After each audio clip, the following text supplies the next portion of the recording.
यशोदे कहे तेरे प्यार में मैं मर जावा दिल नाम तेरे कर जावा तेरे प्यार में मैं मर जावा दिल नाम तेरे कर जावा तेरे प्यार में मैं मर जावा दिल नाम तेरे कर जावा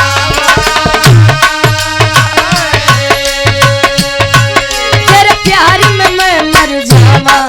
दिल नाम तेरे कर जावा हमें ना भुलाना साथी हमें ना भुलाना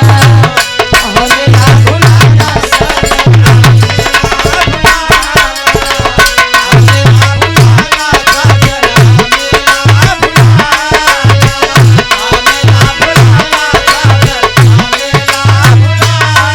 वादा किया तो वादा करके निभाना वादा किया तो वादा करके निभाना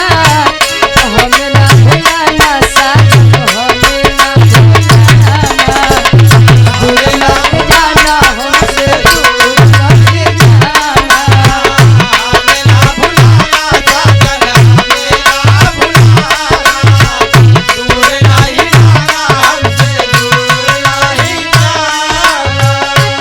भगवान भोलेनाथ माई गिरजा जी के रूप के बखान करते हैं 16 श्रृंगार सजाया क्यों हमसे भेद छुपाया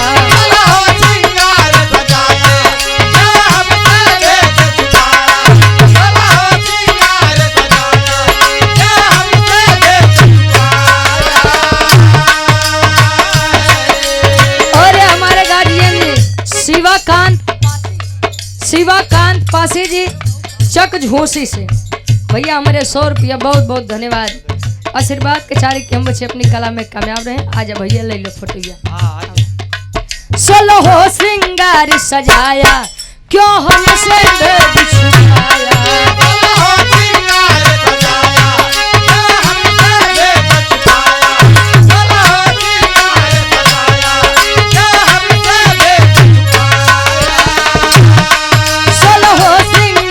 सजाया जो हमसे भेद छुपाया हमें ना बताया गौरा हमें ना बताया हमें ना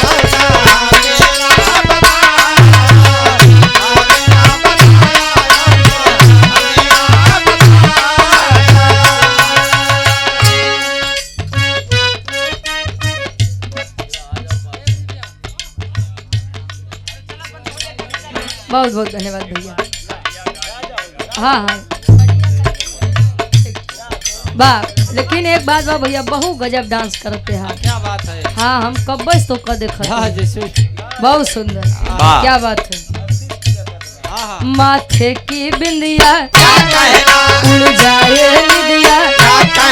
कानों में बाली होठों पे लाली पाँवों में रंगना हाथों में कंगना गाल गुलाबी साड़ी सोहे बगलिया भइलू तैयार जैसे कौन करिया 16 श्रृंगार सजाया जो हमसे भेद छुपाया हमें ना बताया सजनी हमें ना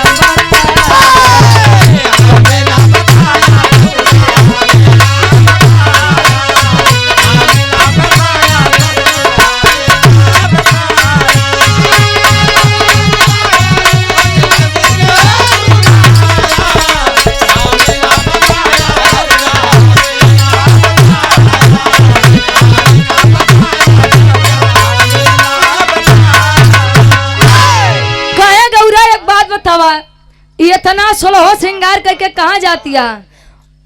भगवान भोलेनाथ के जले तनी बतिया माई गिरजा जी सुने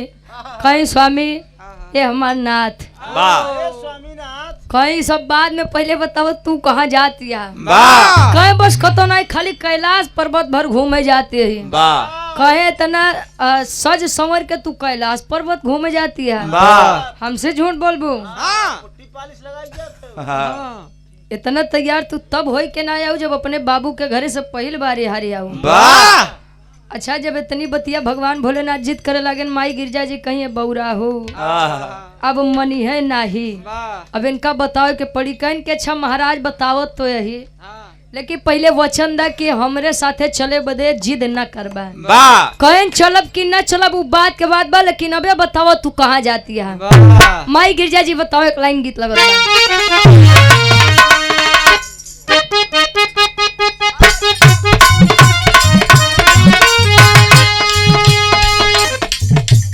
बटा बटा गोरी बटल हजार कोइबू बटा बटा गोरी बटल हजार कोइबू बटा बटा गोरी बटल हजार कोइबू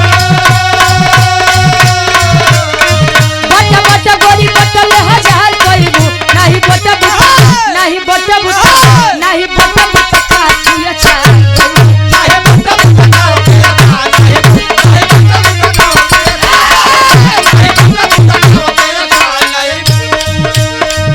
भगवान भोलेनाथ का समझावे सैया जात बाटी इंद्र के नगरिया में सैया जात बाटी इंद्र के नगरिया में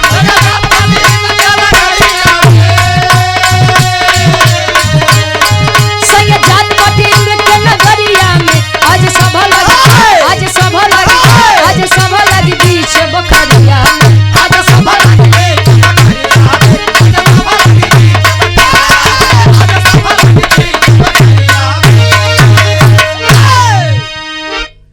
कहे सैया जात बाटी इंद्र के नगरिया में 10 मिनट और रहा 10 मिनट में खत्म कर दी तो चलाया हाँ भाई खाली 10 मिनट घड़ी का देखा कहे कि स्वामी बस इंद्र जी के दरबार से निमंत्रण आए रहे कि आज हुआ नारी सम्मेलन बा आज हुआ देवियन एकजुट हुई है पंकज भैया हमारे सूरज यदुवंशी जी के मित्र हैं समाजवादी गाना बजाए थे झोंसी से 100 रुपया बस हम झूठे बिरहा फान दे हाँ न फाना तो ये लोग कहीं बिरहावे नहीं गावत गावत फरमाइश देश भरे के निकल दी है अच्छा भगाऊ बा हाँ भैया भैया रुका रहा बजा देते हो तनी सा विचार करिए यार जब भगवान भोलेनाथ तनी बतिया सुनन कि नारी सम्मेलन बा खाली आज हुआ देवी एकजुट हुई है भगवान भोलेनाथ कहन गिर जाए तो कोई सो भी कैलाश पर्वत पे बिना तोहरे हमार मन लागे नहीं तू चली जाबू तो हम वैसे उबियाई जाब हमार मन थमो के लिए चला माई गिरजा जी कहीं स्वामी लियाए तो चली लेकिन एगो दुविधा बा कहीं कौन दुविधा कहीं कि दरबार में अगर कोनो भी पुरुष जाती जाई तो ओकरे गर्भ धारण हो जाई पुरुष अरे मतलब ओकरे पेटे में लड़की आ जाई हो भगवान भोलेनाथ कहन तू हमका चली यहाँ पागल बनावे आजकल खाली मेहरुवन से लड़कियां बहुत तुमन से दूसरा लड़कियां जन्म होती है हो नहीं सकता अरे जिया बहादुर उसे वेद में भेद नहीं भेद है विद्वानों में कहो गुरु जी वेद उठाई के देखो बा बड़ा बड़ा छेद अच्छा जब भगवान भोलेनाथ इतनी बतिया सुने कहन कि अब हम चलब माई गिरजा जी कहीं बौराहू मनी है नाही भगवान भोलेनाथ जीत करत हैं टेरी के भाव लगत बा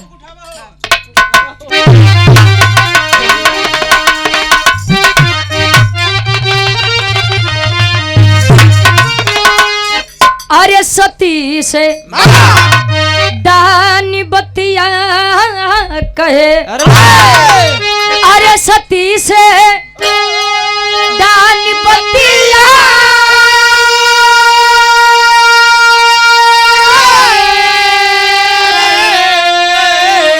अरे सती से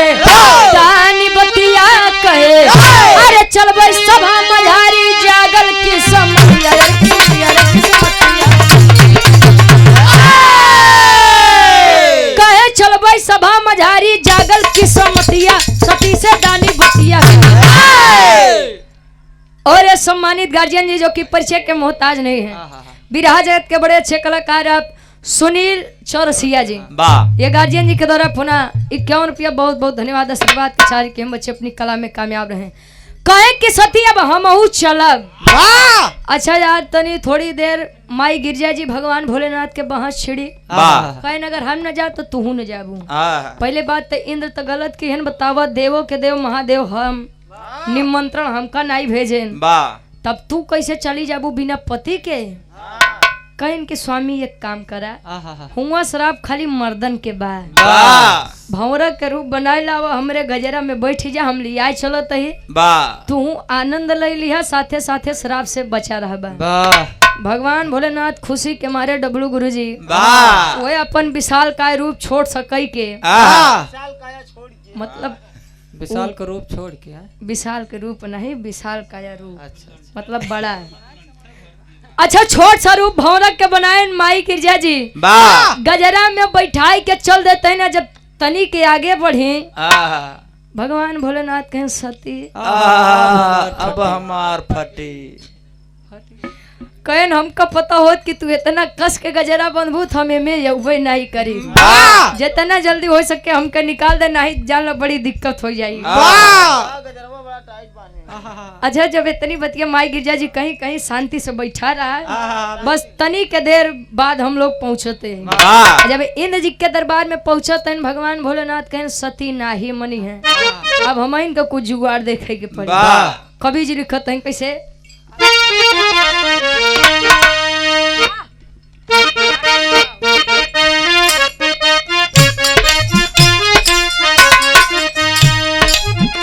सबसे बढ़िया कवि जी फर्ज में लिखते हैं भगवान भोलेनाथ के छोट सा रूप देख के कवि जी लिखते हैं वाह आ गईले आ गईले आ गईले आ गईले आ गईले भोला त्रिपुरा देखा भंवरा बन के आगे से बोला त्रिपुरा देखा भंवरा बन के आगे से बोला त्रिपुरा आगे से बोला त्रिपुरा देखा भगवान के मनवा कठोए है तारा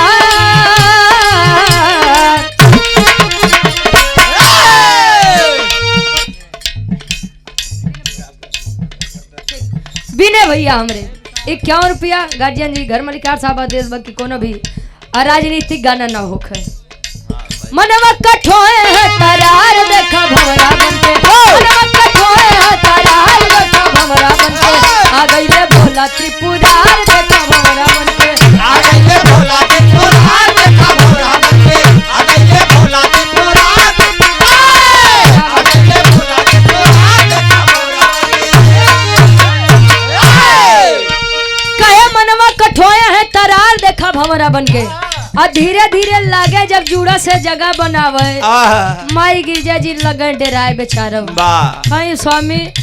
ऐसा न हो कि तू हमरे विश्वास के मारा सत्यानाश कर दे वाह तो सी गुजारिश बा कि स्वामी बस घंटा भर यारे बैठ ही जाते आहा नहीं तो बड़ी दिक्कत हो जाई हमार काम तू समझ बे हम कहूँ मुँह दिखावे लायक नहीं बचा। वाह अब जेकर जान अटकी बाउए का सब सोचे भगवान भोलेनाथ कहे ना ना गौरा आहा तू अपन फर्ज निभावा हम अपन निभावत है भोला न माने बतिया भारी कर दिहले भतिया बोला वाला बतिया भाई के दिले बतिया बोला वाला बतिया भाई के दिले बतिया भोला न माने बतिया भारी कर दिहले भतिया जुड़ा से जुड़ा से जुड़ा से जुड़ा से जुड़ा से हो गई फरा देखा भंवरा बनके झूला से हो गई ये फरा देखा भगवान के झूला से हो गई ये फरा झूला से हो गई ये फरा देखा भगवान के लगन धीरे धीरे जगह बनाओ जब जगह बनाए पाए आहा भगवान भोलेनाथ निकल गए गजरा में से वाह और जब गजरा में से निकल गए तले माई गिरजा जी के जीव जान ला आहा फिर आते बा कि वाह। गैन गैन बौराहू कुल नाश करे वाह ये बरेन का हम कतो लियाए के जाई त नाय वाह कतो जाए यहाँ देवी के ऊपर बैठे वाह कतो वहाँ देवी के ऊपर बैठे वाह कतो यहाँ से झटका जाए वाह कतो वहाँ से झटका जाए वाह भगवान भोलेनाथ कहन तेरी मेहरारू की वाह अबे तू जानी न पाऊ हम के यही वाह और कहा कहन जंतु तयस करतू नाही वाह अब भगवान भोलेनाथ ताव ताव में गुरुजी आहा आए गन हुए अपने असली रूप में वाह जब अपने असली रूप में आए वाह तो गुरुजी हाँ जितनी देवी रही कुल बेचारी डराई के शर्माई के रे बाप भगवान भोलेनाथ यार वाह बेचारी लजाए आवरे की बतावा हमरे ऊपर बैठत रहे लजाई के शरमाई के भागत है आहा तले शराब भगवान भोलेनाथ के लागत बा वाह तो वे 9 महीना वाला पोजीशन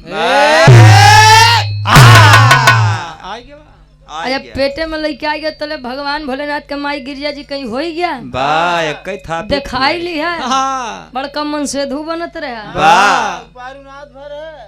भगवान भोलेनाथ कहन अब गिरजा जवन होई के रहन तवन होई इनके बा हाँ जवान आई बोका देख अच्छा जो नाई बक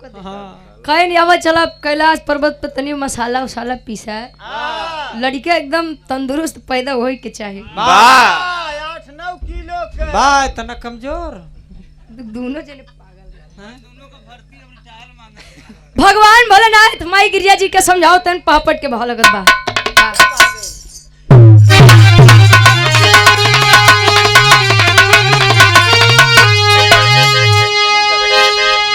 अरे शिव शंकर जी नहीं माने अब बतिया मतिया मारल बा अरे शिव शंकर जी नहीं माने अब बतिया मतिया मारल बा आखिर सर पे आ गईली बतिया मतिया मारल बा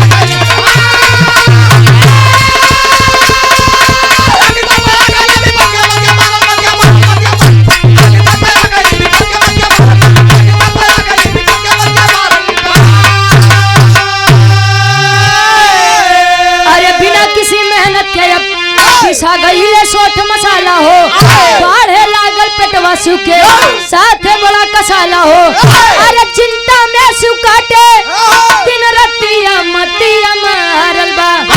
आखिर सर पे आ गईली विपतिया मतिया मारल बा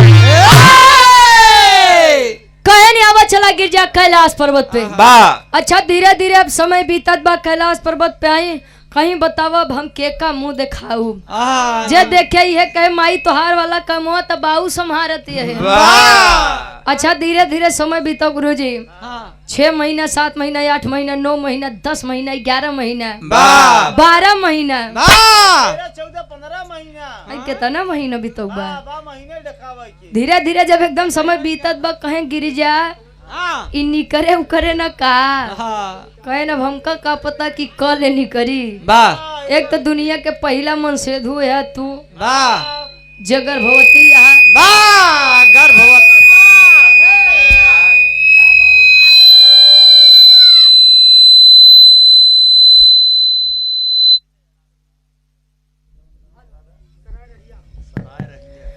बिरहा जगत के बड़े अच्छे कलाकार सम्मानित गार्जियन जी आप राम नरेश जी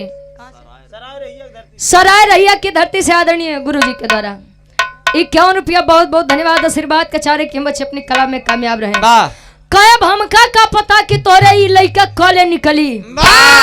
पता नहीं निकरे कि निकरबो नहीं करे अल्ट्रासाउंड करवावा जाए के अल्ट्रासाउंड तू करत रहा समय कहे न गिरजी अब कुछ भी हो का देखा जा विष्णु जी लगे विष्णु जी कोनो उपाय बताई हैं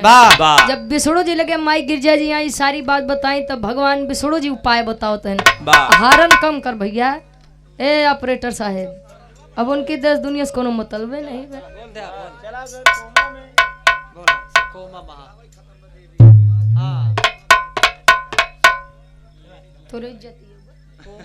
आल्हा के भाव में कवि जी लिखते हैं कैसे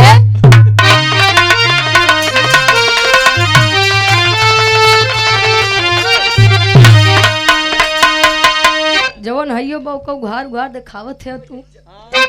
जते आई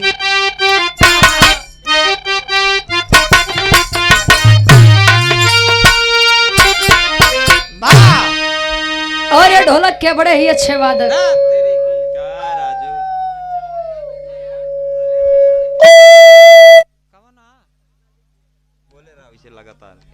अरे तो कुछ बोले तब तो और ढोलक के बड़े अच्छे वादक हैं बड़े सुंदर वादक हैं भैया सब कुछ तो ठीक बोले लेकिन तू कब कुछ बोल जाबो कुछ है तब पता है हरिओम विश्वकर्मा जी सूरज यदुवंशी जी के साथ संगत में रहते हैं आप भाई के द्वारा 51 रुपया भैया बहुत बहुत धन्यवाद ईश्वर करें कि आपकी वादकी में 4 चांद लगे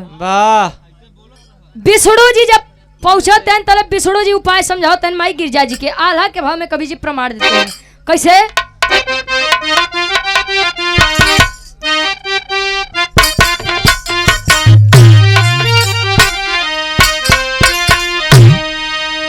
अरे सुर नर मुनि करते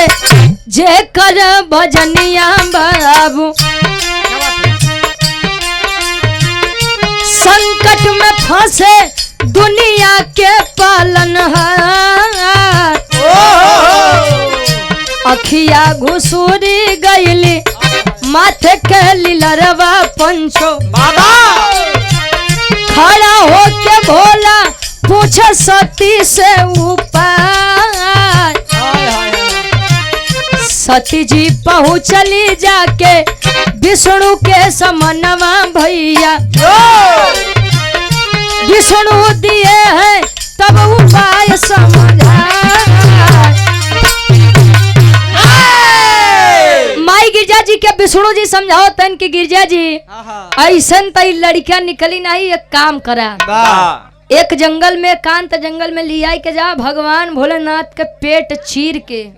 और लड़का निकाल दे। आ देखो लड़का के कैलाश पर्वत मत लेके आओ नहीं तो बड़ी बदनामी होई, वही जंगले में ओके बहाय दू। माई गिरजा जी कहीं लेकिन हमार सैया ठीक कैसे हुई हैं, कहीं तारी जोन कानी अंगूरी बा गुरु जी ई में अमृत रस बा, ये अगर पिया देबू तो पहले जैसा ठीक हो जाए। लई के चले यहाँ शंकर जी के एकांत जंगल में।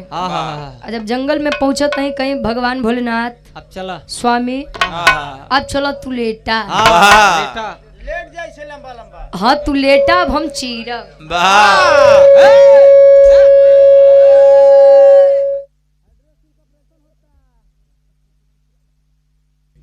माई गिरजा जी कहीं स्वामी अब एक काम करा, लेट जब कि हम अपन काम करत हई, कहीं का करबू, कहीं कि भगवान तोर फारब फारब भगवान का कहे विष्णु जी कहे यहाँ की पेट चीर के लड़का निकाले के बाद कहे हम ठीक कैसे होबा, कहे कि कानी उंगली में अमृत रस बा उहे पिया देव ठीक होइया बा। कहे ना ना तू मेहरारू के जात पता लग लड़का पाऊ मोहाई गऊ लइके के कैलाश पर्वत शंकर बेचारू यार पेट चीरक चीरे, पहले अमृत रस पियावो करे बाद पेट चीरो, अमृत रस पियाओ तुम भगवान भोलेनाथ के जब पेट चीरत होत का आखिरी भाव खड़ी के भाव में हेलो ए भैया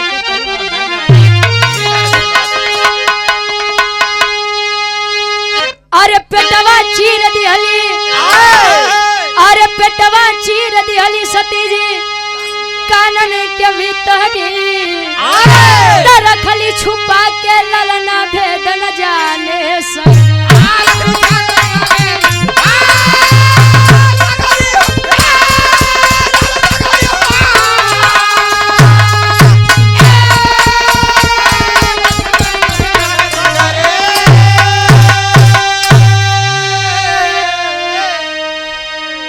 शिवाकांत पासी भैया हमरे चक झोसी से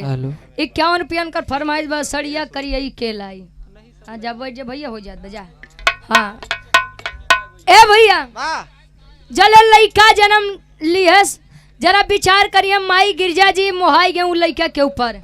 कहीं कि इतना सुंदर लइका बा, महतारी के जिगरा गाय के,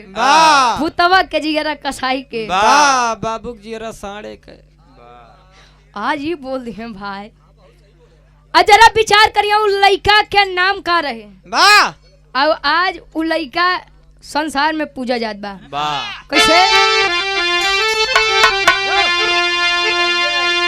अरे ब्रह्मा के दे दिहली सती जी ललनवा, नारद पड़ा नाम जे कर जाने ला जहान।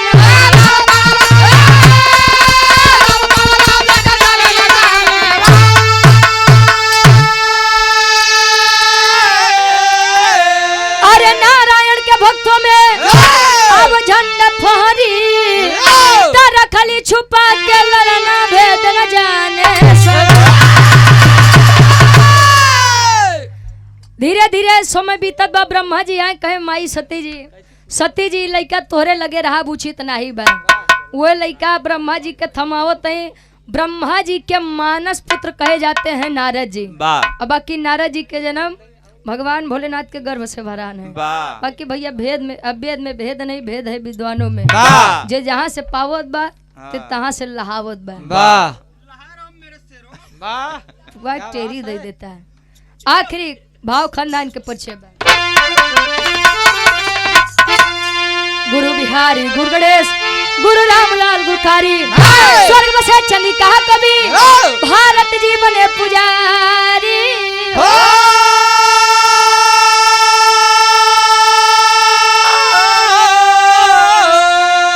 अरे सती से दानी बतिया कहे अनुपम काद कला में रुचि की है गिटिया सती से दानी बतिया कहे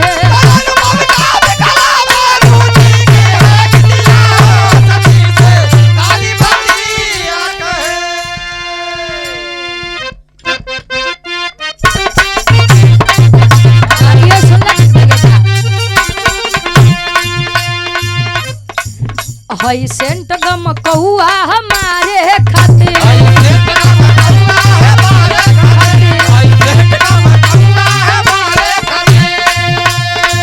सब सामान बावे तोहरे सिंगारे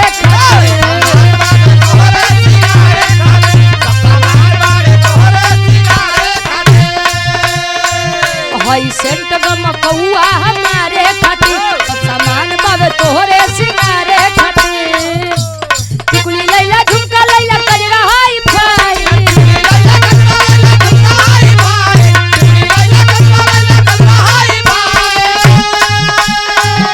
टिकुली लैला झुमका लैला कजरा हाई फाई सड़िया करियाई खेलाई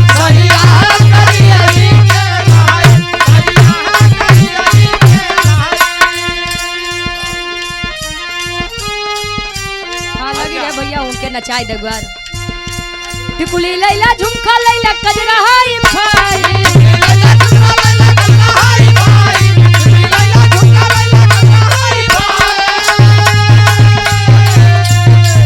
टिकुली लैला झुमका लैला कजरा हाई फाई सड़िया करियाई केलाई